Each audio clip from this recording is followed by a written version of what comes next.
নাটক, web series ও web film হয়ে এবার সিনেমায় তাসনিয়া ফারিন। আসন্ন ঈদে বড় পর্দায় দেখা যাবে তাকে। ইনসাফ ছবিতে অ্যাকশন তারকা হয়েই আসবেন তিনি। ফারিন অভিনীত ছবির চরিত্রটি সম্পর্কে ধারণা দিতে একটি পোস্টার প্রকাশ করা হয়েছে। সেই পোস্টারে দেখা গেছে ফারিনের এক হাতে রক্তাক্ত কুড়াল, আরেক হাতে গোলাপ, চেহারায় রয়েছে চিন্তার ছাপ। পোস্টারটি প্রকাশ করে আনুষ্ঠানিকভাবে জানানো হয় সিনেমায় তার আগমনী বার্তা। ফারিনের লুক প্রকাশ করে পোস্টারে ক্যাপশন দেওয়া হয়েছে, রক্তের ইনসাফে গোলাপের স্থান নেই। ছোট পর্দায় তাসনিয়া ফারিনের অভিনয় জীবন 8 বছর হতে চলল। নতুন এই সিনেমা নিয়ে পরিচালক সঞ্জয় সমাদ্দার জানান, ইনসাফ ছবিতে ফারিনের চরিত্রের নাম জাহান। এই চরিত্রের জন্য ফারিনকে চূড়ান্ত করা প্রসঙ্গে বলেন, আমার একজন পরিণত অভিনয় শিল্পীর দরকার ছিল, যার আবার নায়িকা উপস্থাপন দর্শকদের জন্য চমক হয়ে থাকবে। আমরা এটা বলতে পারি, দর্শক নতুন ফারিনকে আবিষ্কার করবে।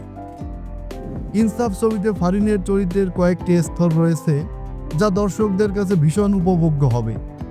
গত ঈদুল ফিতরে ফারিন একটি ওয়েব ফিল্মে অভিনয় করেন। কাজল আরফিন অমি পরিচিত হাউসউইট ওয়েব ফিল্ম সহশিল্পী ছিলেন অপূর্ব।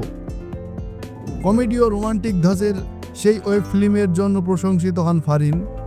তখন তিনি বলেছিলেন, মূলধারার বাণিজ্যিক সিনেমার আগে হাউসউইট ছিল একটা বড় মহড়া।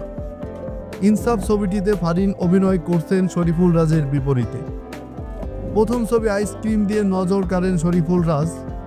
শরীফুল রাজ প্রশংসিত হয়েছেন অভিনয়, লুক ও অঙ্গভঙ্গির জন্য।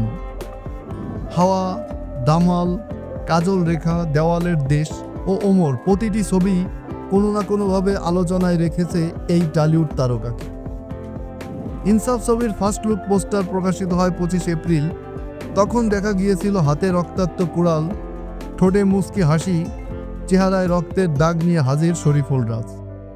পোস্টারটি ফেসবুকে পোস্ট করে লেখা হয়েছিল, ইনসাফ শুধু একটি শব্দ নয়, এটি একটি জীবনবোধ। সেই পোস্টারের মাধ্যমে সিনেমাটির নায়ক শরীফুল রাজকে পরিচিতি করা হয়। তারই ধারাবাহিকতায় পরে এসেছে মোশাররফ করিমের পরিচিতি নিয়ে ইনসাফ সিনেমার দ্বিতীয় পোস্টার।